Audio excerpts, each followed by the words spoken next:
It's Friday, fool, and you need this tool.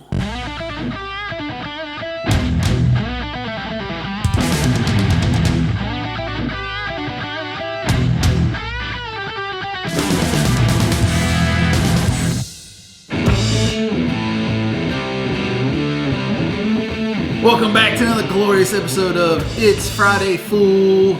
You need this tool. My name is Kyle Voss, and on Fridays, I bring you a tool that I use here in this shop or that I have featured on this channel. So today we're talking about metal protectants. So give you a little kind of backstory. I really love bare metal. Like, I'm a big fan of bare metal. Now, that doesn't necessarily mean rusty bare metal, although I do like patina and some stuff with some character, but not rusty. I like fresh, maybe stained a little bit, maybe a little rust popping through, and then I like to protect it just the way it is, and you know, whatever project I'm working on, put that thing on the shelf, whatever it is, and it just stays like that.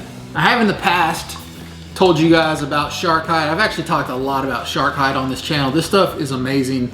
I really do like this. It dries insanely fast, kind of darkens the metal just a little bit, gives it a little bit of richness. And it says it will not yellow, flake, crack, chip, or peel. And as long as I've been using this stuff, I've never had to do any of those things. I've always had it work flawlessly. If there was one downfall, there's actually two downfalls of this stuff. I've used this stuff on the Bibster, and I have had rust pop through over a long period of time. Now, it's a pretty substantial period of time. Usually what happens is I put my sweaty hands in the same spot when I'm climbing in and out of it, and that spot tends to have a little bit of surface rust. That's not to say that if I put it on thicker, maybe it would do better. I don't know. I'm pretty sparingly with this because fault number two is the price. So last time I bought one of these, I think one quart was like 50 something bucks. So it's not cheap. That being said, one quart does go a long ways. I think I've only used maybe a quart and a half in the last 10 years maybe.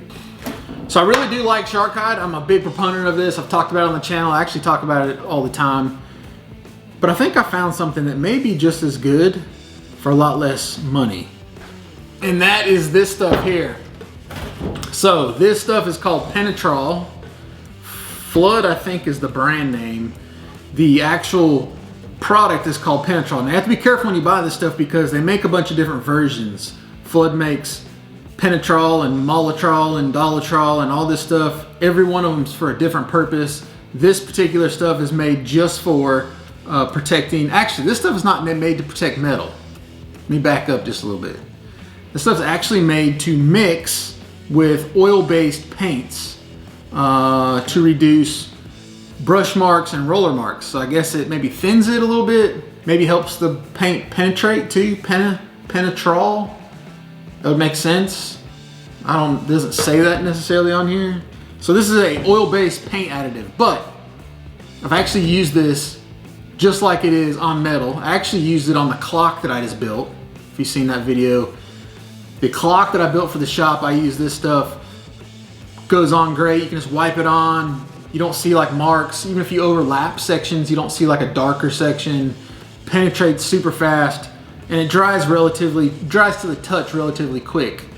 I think it does take maybe like 24 hours to dry permanently, but to the touch, dries pretty quick. So far in using this product, if there was one downfall, is that I think, and I was kind of reading the label, is that if you basically leave rags that are soaked in this stuff in a pile, they can catch on fire. Now, I've not actually had it happen to me, but I've heard stories from people who have used products similar to this that have had this issue. I think paint thinner is one of those deals that'll just catch on, spontaneously combust and catch on fire. So that's one thing you gotta be careful of with this. Matter of fact, it says it in big bold letters right here. Danger, rags, steel wool, and wasted soaked with flood, Penetrol, may spontaneously catch fire and improperly discarded. And then if you read it, it's like telling you to soak your rags in water when you get done and whatever. Now let's talk price. So far, I think this is the better product by itself than this. but I don't know if it's so much better for the price. Now, as I use this, we'll kind of see how well it works. But we're talking for a gallon of this stuff, we're talking, I think it was 35 bucks versus 1 quart, 50 something. So you get, it's like 8 times cheaper, 7 times cheaper than this. I mean, not a lot of people are gonna spend this kind of money on this stuff. One of the things I have been playing with though, because this doesn't quite give me the sheen that this does. Now, not everything needs sheen, but I think one fix to that is maybe mix in some polyurethane. So I've been kind of playing with this a little bit. Haven't really come to a solid conclusion. This is a oil-based, it's kind of made to mix, right? Problem with this is that it goes on super thick, takes forever to dry. I've actually coated metal parts with polyurethane before, just making some stuff for like furniture and whatnot. Works really well against rust, takes forever to dry. It's kind of a pain.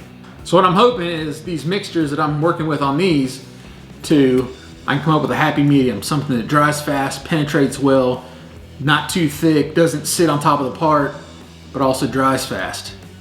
So stay tuned. I will feed you guys my recipe once I figure it out. All right guys, there you go, metal protectant. Love metal, love bare metal, want to protect it. I mean, even if you don't love bare metal, you just need to protect something. I think this stuff is designed for aluminum. I think it's mainly designed for like pontoons and offshore boats. Maybe you just need to coat something like that. You can buy some Sharkhide, you can try some of this stuff. As always, I'll drop you some links in the description. You can go check it out for yourself. Penetrol. Flood Penetrol since 1941. No, 1841. All right guys, that's all I got for you this week. This week's tool. It's Friday, fool.